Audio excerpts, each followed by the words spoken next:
मुलांना next question बघूयात. Evaluate किंवा find the value. Cos 45 degree upon sec 30 degree plus 1 upon sec 60 degree. तर हे सॉल्व करण्यासाठी आपल्याला ह्याच्या व्हॅल्यूज माहीत पाहिजेत आणि त्या व्हॅल्यूज आपल्याला जो ट्रिग्नोमेट्रिक रेशिओचा टेबल होता आपण या आधीच्या व्हिडिओमध्ये बघितलं की हा टेबल कसा तयार करायचा. ठीक आहे, एवढा तर लर्न होऊ शकत नाही किंवा लर्न करायला खूप वेळ जाईल. तर हा कसा लिहायचा ते आपण बघितलं याच्या आधीच्या व्हिडिओमध्ये, तुम्ही जाऊन बघू शकता. तर काय करायचं, एक्झाममध्ये जेव्हा तुम्हाला आन्सर शीट भेटते ती आधी भेटते क्वेश्चन पेपरच्या अगोदर, तर तेव्हा हा टेबल जो आहे तो मागे त्या आन्सर शीटच्या लास्ट पेजवरती रफ पेज म्हणून मेन्शन करायचं आणि तिथे हा टेबल आहे तो तयार करून ठेवायचा आहे. म्हणजे तुम्हाला जर असे सम्स आले तर पटकन त्याचा आन्सर बघता येईल. ठीक आहे, आता बघूयात आपण. कॉस 45 डिग्री काय आहे सांगा बरं. तर कॉस आणि 45 डिग्री 1 अपॉन √2. ठीक आहे, हा लिहिला. त्याच्यानंतर सेक 30 डिग्री, तर सेक 30 डिग्री आहे 2 upon √3 plus 1 upon sec 60 degree, तर सेक 60 डिग्री आहे 2. तर तो इथे आपण लिहिलेला आहे. ठीक आहे, तर आता आपण हे सॉल्व करूयात. तर हे सॉल्व करताना कसं करायचं, आता हा 1 अपॉन √2 लिहिला. ठीक आहे, हे डबल डिनॉमिनेटर आहे आणि त्याच्यामध्ये फ्रॅक्शन आहे म्हणून आपण ते कसं लिहिणार, त्याचा इन्व्हर्स करून किंवा त्याचा रेसिप्रोकल करून लिहिणार आहे. √3 इंटू 2, √3 अपॉन 2, समजलं.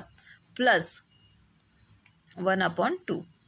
आता हे काय झालं आहे, √3 इंटू √3 अपॉन 2√2 प्लस 1 अपॉन 2 हे आपल्याला आलेलं आहे. आता याचे आपण डायरेक्ट ॲडिशन करू शकतो का, नाही. तर कारण त्याचे डिनॉमिनेटर्स काय आहेत, वेगवेगळे आहेत.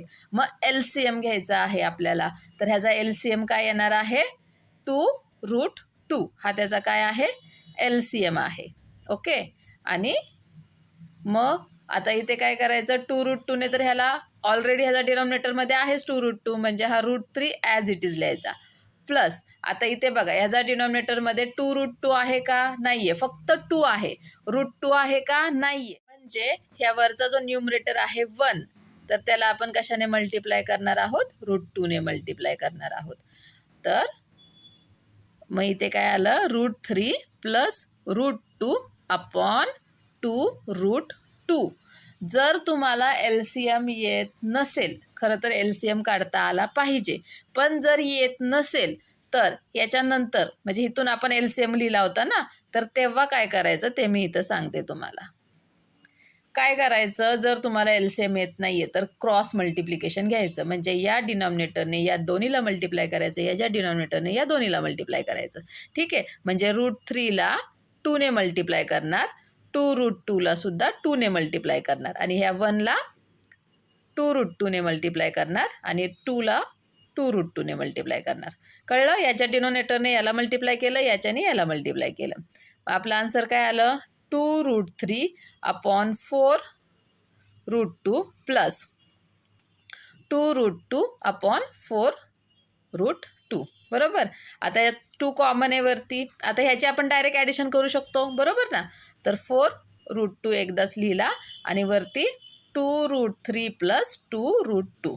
आता इथे 2 कॉमन आहे, मग तो 2 कॉमन काढला, √3 प्लस √2 अपॉन 2 आपलं 4√2. सो 2 1 जा 2, 2 2 जा 4, तर √3 प्लस √2 अपॉन √2. हेच आन्सर, सॉरी ते 2 आहे ना, सो 2√2. सेम आन्सर आलेला आहे की नाही, बरोबर. पण आता इथंच हे सम संपलेलं नाही आहे.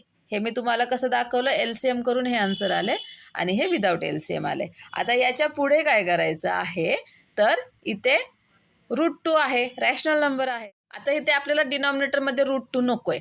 ठीक आहे, तर आपण काय करणार, √3 प्लस √2, तर याला √2ने मल्टिप्लाय करणार आणि इथे खाली जो √2 आहे तर याला सुद्धा √2ने मल्टिप्लाय करणार. म्हणजे हा √2 इंटू √2 2 होईल आणि आपल्याला खाली रूटमध्ये रॅशनल नंबर मिळणार नाही. ठीक आहे, तर आता मग ह्याला मल्टिप्लाय करा, काय होईल, √2ने √3ला मल्टिप्लाय केलं तर √6 आलेला आहे, बरोबर. प्लस √2ने ह्या √2ला मल्टिप्लाय केलं तर आन्सर काय आलेला आहे, √2 इंटू √2 2. ठीक आहे, 2चा स्क्वेअर होतो ना, तर तो स्क्वेअर आणि हा रूट कॅन्सल होऊन जातो आणि आपल्याला भेटतो 2. आता इथे 2 इंटू 2 आला, म्हणजेच आपलं आन्सर काय आलं, √6 + 2/4 हे आपलं आन्सर आलेलं आहे. समजलं? ही स्टेप समजली का? ह्या √2ने कसं मल्टिप्लाय केलं मी इथे तुम्हाला साईडला करून दाखवते वाटल्यास. √3 इंटू √2 + √2 इंटू √2. ठीक आहे, आणि मग हे काय होणार, रूट सेम राहणार. 3 इंटू 2 6 झाले आणि √2 2 आले, म्हणून आपण इथे काय लिहिलं, डायरेक्ट मी हे √6 + 2 लिहिलं. समजलं? तर अशा प्रकारे हे सॉल्व करायचं आहे. याच्या पुढे सुद्धा अशा स्टेप फॉलो करून मग आपल्याला हेच आन्सर मिळणार आहे. तर ते तुम्ही करून बघा. Okay, bye bye.